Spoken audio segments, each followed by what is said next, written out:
now. Which would be essentially the same thing. Well, it would be, let's take, for instance, a dominant TI type. They would be,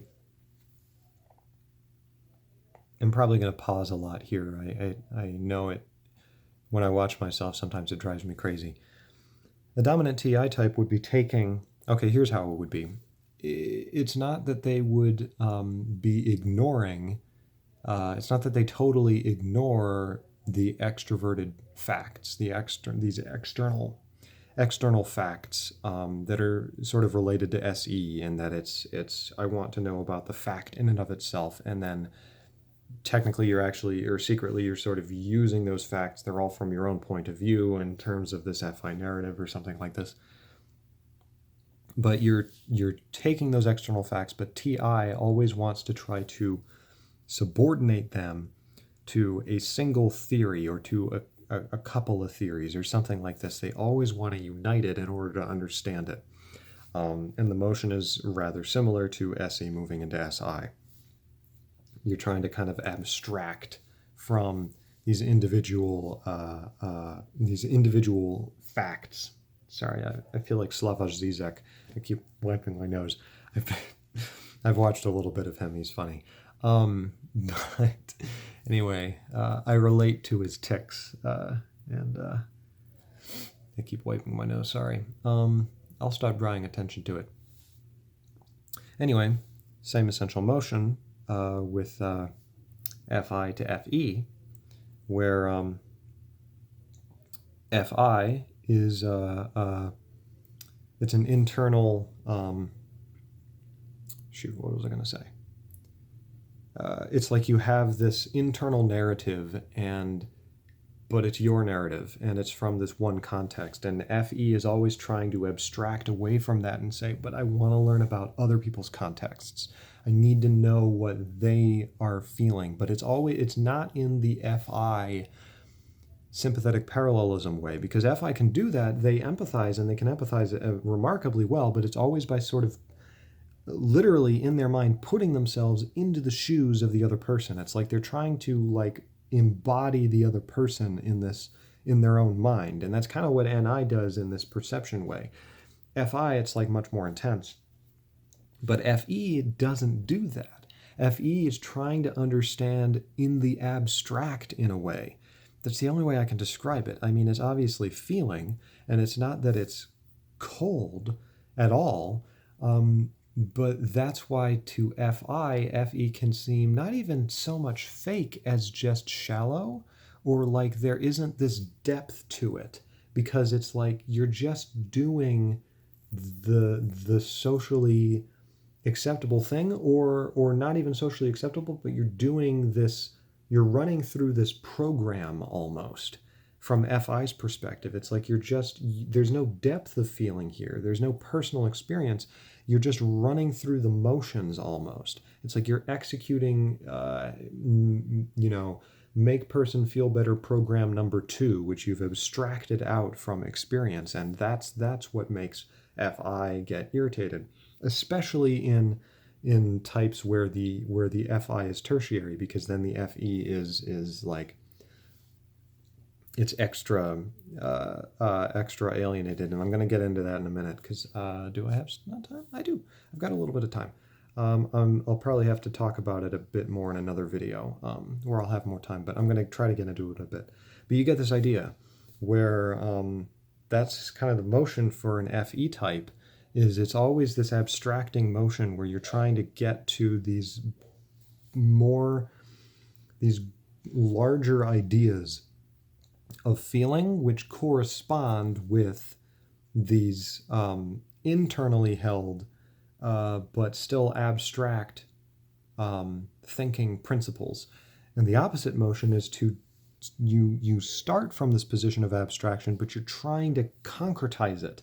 And you're trying to say, no, this is what it is like to be me, and not just me, but what it is like to be a concrete human being who is embodied in a sense, who is in a context.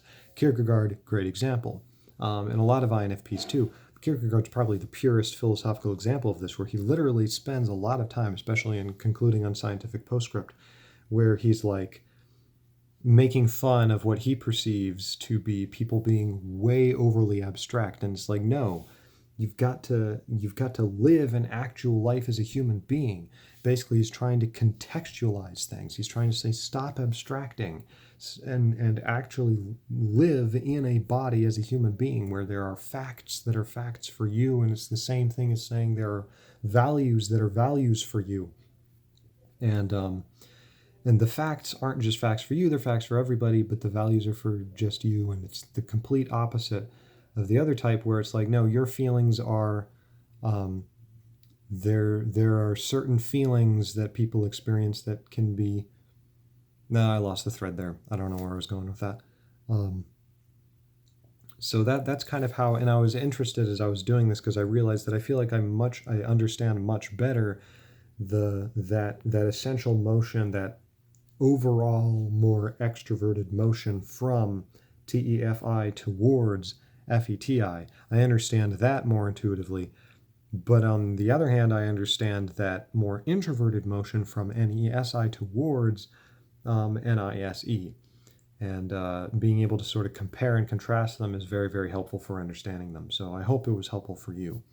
Now I just want to briefly talk about some of my ideas in understanding, okay, what's the difference between somebody having this going on a dominant level versus an auxiliary versus a tertiary versus a inferior primitive level. The dominant is pretty easy to understand. I would describe that as you're actually on reason, and a lot of this, by the way, is going to be reflected in the Model A socionics, because I do think there's a lot of wisdom there, and I try to see, unless I absolutely, I'm trying to, it's a good sign to me if I'm according with it in my own theories, because it means someone else has also thought this. And so it means there might be some more deeper eternal validity to it. I shouldn't say eternal, that sounds pretentious, but on a dominant level, the sort of the reverse function, or the sub-function, maybe would be a way of talking about it. So for a dominant NI type, I'm just going to use my own personality. For a dominant NI type, the relationship to NE is like, it's almost like they're a scout that you send out beforehand to collect all this information, so that the NI can then come in and be like, and here is the kingdom of heaven. It's almost like a John the Baptist, Jesus kind of thing going on, where you got the forerunner who goes out ahead of time, prepares things, and then so that the NI can come in and be like, boom, stamp of approval on it, and say, now it is complete. Because now I have introduced, here is the teaching. So they're cooperative in that sense. And I think they're on better terms, even though the NE has to be the forerunner. It's not to be its own thing. Otherwise, you get chaos or you get narrowness, depending on if you're more extroverted or introverted. With the auxiliary, and really this will just end up coming down to this descending level of cooperation and recognition, but excuse me. It's a similar-ish thing with the auxiliary, just with less cooperation. There's this sense with me, for instance, of the motion from Fi towards Fe. Oh, sorry. Voices in the background distracted me. I've talked before, and people have suggested before, the notion that when I try to think about Fi, and even try to think about how Fi is embodied in me, there's like these primitive elements of anger and stuff. A better way to describe it, and I know this is in socionics, where it talks about how both, for an INFJ, for instance, the NE and Fi functions would be viewed as they have this superfluous character when they're focused on in and of themselves. NE, I've definitely experienced this, where I had I believe, an ENTP professor who was trying to get me to do NE. And I was so frustrated by it, because it's almost like I've already done the NE part. Like, I'm doing the NI part Like, I've already thought through all of this. Like, I've already done that, and that's why I'm coming up with these set conclusions, because I've already done that homework. But you keep treating my set conclusion as though it's not the result of that kind of brainstorming, but is like I just already had that. And that's not true. But he was always trying to get me to explode things, and I'm like, no, what I need to do is clarify this idea that is coming from an already exploded planet, as it were. But with the Fi-Fe, it's kind of the opposite, where it's like I already know how I'm feeling, or I already know how other people are feeling, like in sort of this Fi way. I'll never forget I was in an English class. I struggled with English because English, at least the classes that I were in, were they were much more. That's not true. I had one that was with I think an ENFJ professor, and I got him a lot better. But I was in one that I believe the teacher was an INFP, and she showed some movie, and the movie I got it was a scene from a movie. I think it was Fences that had shoot, what's his name? It had that famous actor who did, I mean, amazingly acted film. But anyway, it doesn't really matter the details anyway. I got very angry with one of the characters, and my focus was on. Yeah, I was irritated with the teacher because the discussion that she wanted to have was like focused. I don't even know how to describe it. It's like it was focused on how are you feeling about this, and what do you what do you think about this, and describe the feelings of the characters. And I'm like, I don't care. Like, it's a given that I feel a certain way about this. What I'm interested in is, was what happened there like morally correct? I'm not describing this very well, but I remember when I came to that conclusion that it's like this essential conflict was really, it came down to me just being like, Fi is already given. Like, I already know how I feel about this. I don't need to talk anymore about my feelings about it. What I need to talk about is how these characters are feeling about it and what we're going to do about that. This is the best way I can describe it, or like try to examine how to prevent this from happening. I already know that I don't like it. I don't need to analyze that anymore. But for them, they're like, no, we see how these other characters are feeling, and now we need to condense that down to decide how we feel about it. And I'm like, I already know how I feel about it. So it's kind of that superfluous attitude where it's like it's already figured out, and that's much stronger, I think, with the auxiliary function. Excuse me. That would be my supposition. That would be my idea as I kind of am trying to figure this out. Where I think it starts to get more interesting and a bit more clear for me is when you get to the tertiary function, because that's when you get the point of least POLR function, point of least resistance. It's got a bunch of different names. Vulnerable function.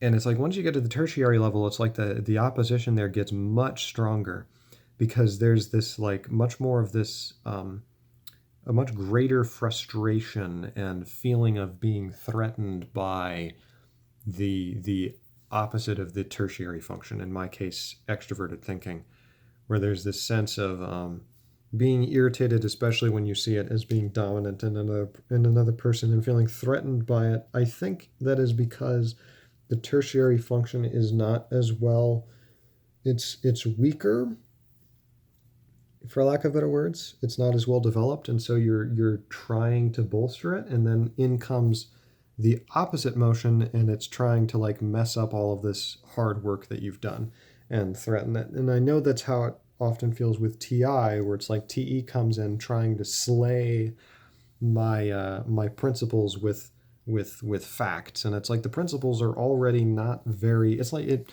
kind of like personality hackers.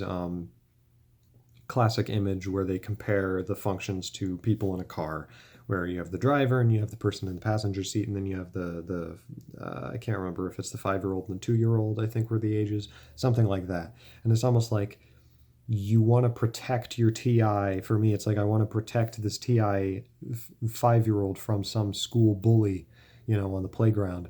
And it's like you get very defensive. And I think that's how people get with, because there is like this element of I'm not very good at doing TE. It's not that I started from a TE point. It's like there's this alienation there.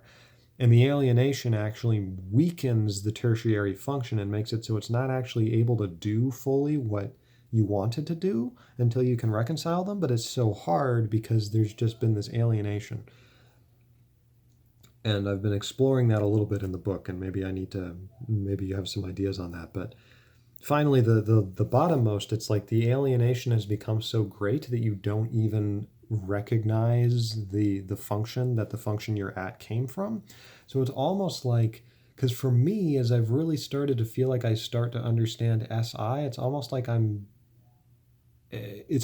trying to reconnect with your most primitive state, like where your personality actually started, like the roots of it all. That's kind of how it's felt with SI. It's like, oh, like, it's like the starting point is my just regular everyday life, but that is disrupted by the sense of, okay, I'm going to leave that and go on this NI adventure to understand the secrets of the universe or something, and I'm leaving behind these sensation prejudices for stuff that's much higher. That's my very brief exposition of that. So I don't know what you guys will think, but those are my ideas on that. Yeah, I don't think I've got anything else, and I've got to head to a thing. I am watching General Conference for my church, in case you're wondering, that's what it is. So I need to go make sure that I'm there to watch that. But anyway, I wanted to make this video because I had some ideas in my head, so I hope you enjoy it. Cheers!